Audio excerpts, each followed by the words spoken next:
Tea கடை kitchen சொந்தங்களுக்கு வணக்கம். இன்னைக்கு ஹோட்டல் ஸ்டைலில் ஒரு ரவா தோசை எப்படி போடலாம் அப்படின்னு தான் பார்க்க போகிறோம். நிறைய பேர் வீட்டில் ரவா தோசையை ரெடி பண்ண மாட்டாங்க. ஏன்னா இது ஏதோ கஷ்டமான வேலை அப்படின்ட்டு. ஆனால் இருக்கிறதுலே பார்த்தீங்கன்னா ரவா தோசை தான் ரொம்ப ரொம்ப ஈஸியானது. அப்படிப்பட்ட ஈஸியான ரவா தோசையை இன்னும் எப்படி ஈஸியாக ரெடி பண்ணலாம் அப்படிங்கிறது தான் இன்னைக்கு வீடியோவில் நம்ம தெளிவாக சொல்லியிருக்கிறோம். இந்த மெத்தடில் நீங்கள் ரவா தோசை ரெடி பண்ணீங்கன்னா கண்டிப்பாக வாரத்தில் 7 நாளுமே இனிமேல் நைட்டு ரவா தோசை தான். அந்தளவுக்கு ஒரு சூப்பரான ரவா தோசையை எப்படி ரெடி பண்ணலான்னு வாங்க பார்க்கலாம். அதுக்கு இப்போ நான்ஸ்டிக் ஒன்று வந்து அடுப்பில் வச்சுட்டு அடுப்பு பற்ற வச்சுருங்க. நான்ஸ்டிக் நல்லா சூடாகி வரட்டும். கல் சூடானோடனே இப்போ ஒரு 150 கிராம் மைதா மாவு எடுத்துருக்கோம். அதை நம்ம உள்ளே போட்டு கருகாத அளவுக்கு லேசாக சூடு பறக்க நம்ம அதை அப்படியே வறுத்து எடுத்துக்கிறணும். மாவை மெஷர்மெண்ட்டில் 1 கப்பு, வெயிட்டில் வந்து 150 கிராம் இது மைதா மாவு. அப்படியே இளஞ்சூட்லேயும் பரட்டி கொடுங்க. அந்த மாவு சூடாகி வரணும். வந்து கருகல் எதுவும் ஆயிடக்கூடாது, கலர் மாறிடக்கூடாது. இது வந்து நம்ம ஸ்டாக் வைக்கிறதுனால இப்போ நம்ம சொன்னக்கூடிய முறைகளில் நீங்கள் செஞ்சு நம்ம மாவாவே ஸ்டாக் வச்சுக்கலாம். வச்சுட்டு நம்ம எப்பப்போ தேவையோ அப்பப்போ நம்ம மிக்சிங் போட்டு நம்ம ரவா தோசையாக சுட்டு எடுத்துக்கலாம். இப்போ நமக்கு 2-3 நிமிஷம் தான். 3 நிமிஷத்தில் அந்த இளஞ்சூட்லேயும் நம்ம அந்த மைதா மாவை நல்லா லேசாக சூடு வர்ற மாதிரி வறுத்து எடுத்துக்கிறணும். ரொம்பையும் கறியிடக்கூடாது. இப்போ நமக்கு மாவை லேசாக வறுத்து எடுத்தாச்சு. இதை தனியாக நம்ம ஒரு பவுலில் தட்டி ஆற வைக்கணும். தட்டியாச்சு. தட்டிட்டு நல்லா தொடச்சி விட்ருங்க. தொடச்சி விட்டுட்டு அடுத்து அரிசி மாவு நம்ம எடுத்துக்கக்கூடிய அளவு வந்து 2 கப்பு, மெஷர்மெண்ட்டில் 2 கப்பு, வெயிட்டில் வந்து 300 கிராம். இது சாதாரண நம்ம பாக்கெட்டில் வாங்குகிற பச்சரிசி மாவு தான். இதையும் நம்ம இளஞ்சூட்லேயே வச்சு நல்லா சூடு பறக்க வறுத்து எடுத்துக்கிறணும். இது ஒரு 3 நிமிஷத்துக்கு வறுத்து எடுத்துக்கோங்க. இப்போ நமக்கு அரிசி மாவு நல்லா வறுபட்டுருச்சு. இதையும் அப்படியே எடுத்துட்டு நம்ம அந்த பவுலில் சேர்த்து ஆற வச்சிடலாம். இப்போ நம்ம மறுபடியும் அதே கடாயை தொடச்சிட்டு இப்போ நம்ம ரவை எடுத்துருக்கோம். ரவையோட அளவு பார்த்தீங்கன்னா மெஷர்மெண்ட்டில் 1 கப்பு, வெயிட்டில் வந்து 200 கிராம் எடுத்துருக்கோம். அதையும் நம்ம மீடியமான ஹீட்டில் இந்த ரவை நல்லா ஒன்று போல் வறுத்து எடுக்கணும், கருகாத அளவுக்கு. இப்போ நம்ம ரவையை உள்ளே சேர்த்துட்டு நல்லா கலந்து விட்டுக்கிட்டே இருங்க. இதில் இன்னும் 2-3 பொருள் சேர்த்தா நம்ம ஒரே இதாக வறுக்க போகிறோம். அதனால் இது ஒரு நிமிஷம் மட்டும் நல்லா கலந்து விடுங்க. இப்போ நம்ம ரவையோட அளவு பார்த்தீங்கன்னா மற்ற பொருளோட ரவையோட அளவு குறைவாக தான் இருக்கும். ரவை தோசை தானே, அப்போ ரவையோட அளவு கூட தானே இருக்கணும், அப்படியெல்லாம் கிடையாது. ரவை தோசைக்கு வந்து ரவையோட அளவு இந்த மாதிரி சரியான அளவில் நம்ம போட்டால் தான் கரெக்டான ஒரு பர்ஃபெக்டான ரவை தோசை நமக்கு வரும். இப்போ நம்ம இதோட 1 நிமிஷம் கலந்து கொடுத்த பிறகு கடலை மாவு ஒரு 2 டேபிள் ஸ்பூனு கடலை மாவு அதையும் உள்ளே சேர்த்துருங்க. இப்போ நம்ம கடலை மாவு வந்து அதை சேர்த்து நம்ம பண்ணும்போது லைட்டான நல்ல ஒரு கலர் கிடைக்கும். போக நமக்கு ஒரு டேஸ்ட் கொஞ்சம் எக்ஸ்ட்ராவாக கிடைக்கும். அதுக்கு தான் நம்ம அந்த கடலை மாவை ஒரு 2 டேபிள் ஸ்பூன் மட்டும் இந்த இடத்துல நம்ம சேர்த்துருக்கோம். இப்போ நம்ம ரவை அப்படியே வறுத்துக்கிட்டே இருக்கும்போது ஒரு டேபிள் ஸ்பூன் மிளகு அதையும் இதில் சேர்த்துருங்க. அதையும் நம்ம எல்லாத்தையுமே மிக்சிங்லேயே போட்டு வறுத்து எடுத்துடலாம். இப்போ மிளகை சேர்த்து கலந்து விட்டுட்டு சீரகம் ஒரு டேபிள் ஸ்பூனு சின்ன சீரகம் அதையும் நம்ம உள்ளே போட்டு ரவை, கடலை மாவு, மிளகு, சீரகம் எல்லாத்தையும் போட்டு நம்ம ஒன்றா அப்படியே கருகாத அளவுக்கு சூடு பறக்க நம்ம வறுத்து கொடுத்துக்கிறணும். இப்போ இதோட சேர்த்து பெருங்காயப்பொடி 1 டீஸ்பூனு உள்ளே சேர்த்துருங்க. நமக்கு லேசாக மிதமான சூட்டில் வறுத்தாலே போதும். இதோட சேர்த்து 2 டேபிள் ஸ்பூனு நமக்கு உடச்ச கடலை, அதாவது பொரிகளில் சொல்லுவோம்ல அதுதான், அதையும் போட்டு அந்த இளஞ்சூட்டிலே போட்டு நல்லா வறுத்து கொடுத்துருங்க. எதுக்காக நம்ம இதில் மொத்தமாக போட்டு வறுக்கிறோம்னா நமக்கு கருகாத அளவுக்கு நல்லா ஒன்று போல் வறுத்து வந்துடும். அதுக்காக நம்ம எல்லாத்தையுமே மிக்சிங்காக போட்டு வறுத்துட்டோம். இப்போ நம்ம ரவை போட்டதுலேருந்து ஒரு 4 நிமிஷம், ஏன்னா ஒவ்வொரு பொருளாக சேர்த்துட்டு நம்ம வறுத்து எடுக்கிறதுக்காக ஒரு 4 நிமிஷம் ரெடி ஆகிருக்கு. இப்போ நமக்கு 4 நிமிஷம் ரெடி ஆகிடுச்சு. ரவையும் எல்லாமே நல்லா சேர்ந்து வறுத்து வந்துருச்சு. இப்போ நம்ம ஸ்டவ் ஆஃப் பண்ணிடலாம். ரவா மிக்சிங்க்கு தேவையான பொருட்கள்லாம் நல்லா வறுத்தாச்சு, உள்ளே சேர்த்தாச்சு. நல்லா கலந்து விட்டுறலாம்.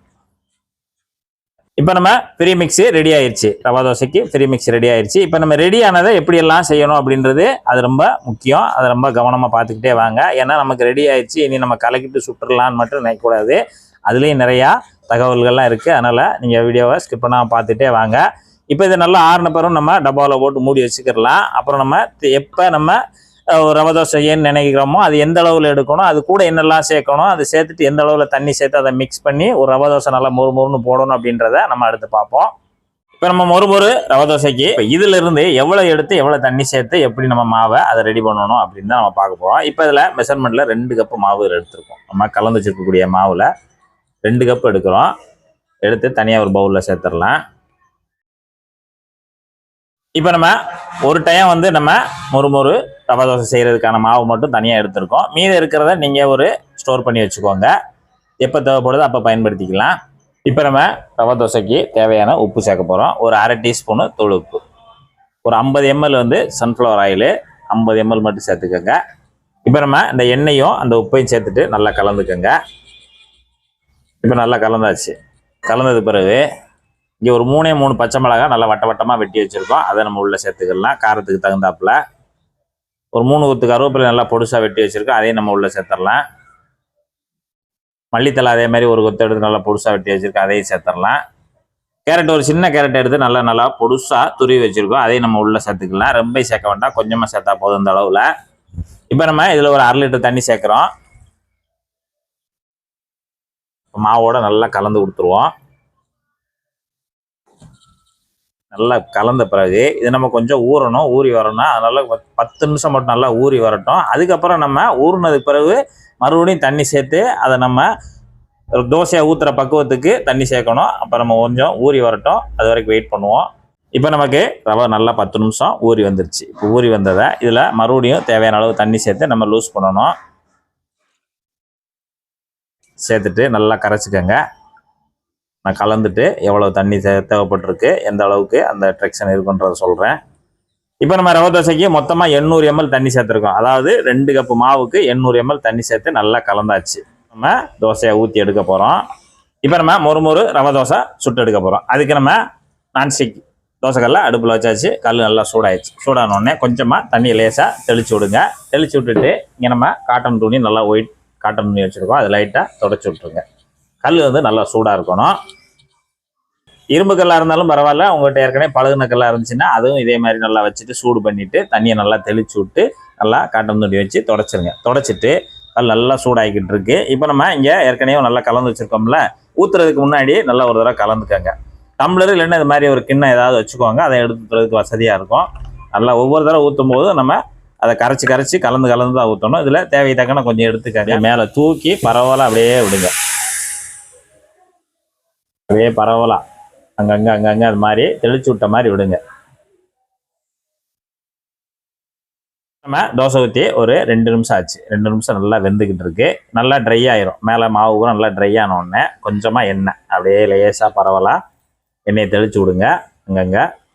இப்போ நம்ம மாவு ஊற்றி ஒரு 2 நிமிஷம் ஆயிடுச்சு. அப்புறம் மேலே எண்ணெய் ஊற்றணும். எண்ணெய் ஊற்றி ஒரு 2 நிமிஷம். இப்போ நமக்கு நல்லா வெந்து வந்துருச்சு. அப்படியே நம்ம எடுக்க ஆரம்பிச்சிடலாம். நல்லா அந்த மாதிரி சூப்பராக அப்படியேவும் நல்லா புரிஞ்சு வெந்து ரெடியாக வந்துருச்சு. அப்படியே எடுத்துடலாம். நல்லா மொறுன்னு ரெடி ஆயிடுச்சு. நம்ம அப்படியே மடித்து எடுத்துடலாம். நல்லா செவன்னு நல்லா மொறுன்னு இருக்குது. அப்படியே பக்கத்தில் நல்லா சாம்பாரில் அப்படியே ஒரு முக்கு.